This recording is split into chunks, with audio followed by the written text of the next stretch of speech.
салом мухлисони Барселона ва канали Барса TJ. Лигаи Чемпионҳо барои Барселона ҳам шурӯъ шуд, вале на бо хушҳолӣ ва натиҷае ки мо ҳамагон интизораш будем. Каталониҳо бозии нахусти худро дар формати нави Лигаи Чемпионҳо дар сафар муқобили Монако доир карданд. Ростӣ аз тамошои бозии Барселонаро шинохта ҳам намешуд. иштибоҳҳо ва бесару сомонӣ ҳамаи ин ба он оварда расонид ки худи даста имтиёзро ба Монако ҳадия карда ба хона дасти холӣ ояд. Ин бозие набуд ки мухлисони Барселона интизор буданд. Чӣ сабаб шуд ки нилнориҳо дучори шикаст шуданд? Реаксияи бозингарон ба натиҷа чӣ хел аст ки ба ҳамаи ин гунаҳгор мебошад? Навори имрӯза ҳамаашро бароятон қисса мекунад. ҳатман обуна шуда то охир моро ҳамроҳ бошед. Лигаи Чемпионҳо ҳамеша бозиҳои ҷолибро манзури мухлисон менамояд. Рақобатҳо дар ин мусобиқа ҳамеша шадид ва сермухлис мегузаранд. Шумо бошад тамошои ин бозиҳоро бо хизматрасониҳои 1x ҷолибтар карда метавонед. онҷо регистратсия осон ва пардохт аз тамоми гӯшовканори дунё дастрас мебошад. ана барои шаҳрвандони Тоҷикистон бошад дар аввалин пардохт то 8000 сомони бонус бо промокоди TJBARCA пешниҳод мешавад. силкаи лозима дар комментария. ба ҳама муваффақият. Ханси Фликт муқобили Монако чунин ҳайатро ба майдон баровард. Дар маркази майдон пас аз ҷароҳат бардоштани Дани Олмо, Эрик Гарсия вақти бозӣ гирифт. Рақобати дирӯзаи Барселона ва Монако намунаи равшани он буд ки чӣ гуна хатогиҳои бозингарон метавонанд барои даста фоҷиавӣ шаванд.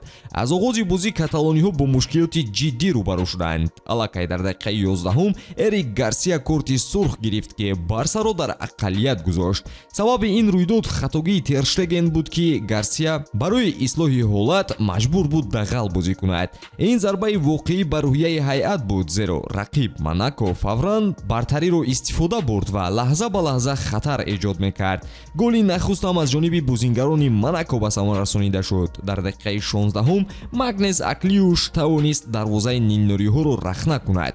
Бо вуҷуди фишори мизбонон, Барселона тавонист ки хусусияти худро нишон диҳад ва дар охири нимаи аввал ҳисобро баробар кард. Ламин Ямал исми худро дар протокол сабт кард. Ин як лаҳзаи илҳомбахш буд ки муаққатан эътимодро ба каталониҳо баргардонад ва Монакоро камеам бошад сустар намояд. аммо мутаассифона даста аз ин лаҳза истифода бурда натавонист. Дар натиҷа дар қисми дуюм вақте ки Монако фаъолона ивазкунӣ ва аз нав ташкил карданро оғоз кард, Барса қувваи худро барои тоза кардани ҳайат ва мутобиқ шудан ба шароити нав пайдо накард. ҳамин буд ки дар охирҳои дидор Ҷорҷ Иленехена аз фурсати хуб истифода бурд ва нуқтаи охиринро дар ин дидор гузошт.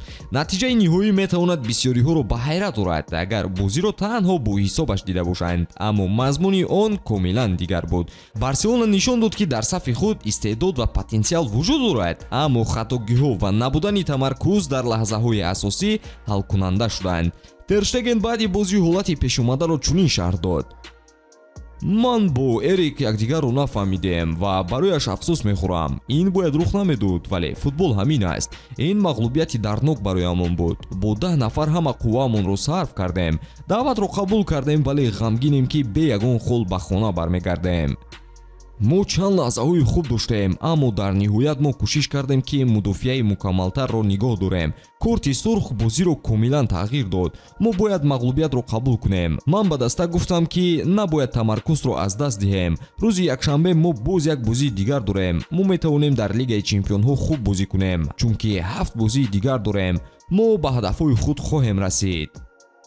ин танҳо ибтидо аст. 7 даври дигар дар пеш мондааст ва Барселона имконият дорад ки хатогиҳои худро ислоҳ кунад ва футболи воқеиро нишон диҳад. даста бояд бо ҳавасмандӣ ва тамаркузи ҳадди аксар ба майдон барояд то холҳои лозимаро ба даст дорад. дар хотир доштан муҳим аст ки танҳо якҷоя кор кардан ва рӯҳияи қавии даста метавонад дар бозиҳои минбаъда ба муваффақият оварда расонад. ба ҳамин тамом дӯстон, ҳатман обуна шуда моро пайгир бошед то дар ҷараёни навгониҳо бимонед. تا بازدید.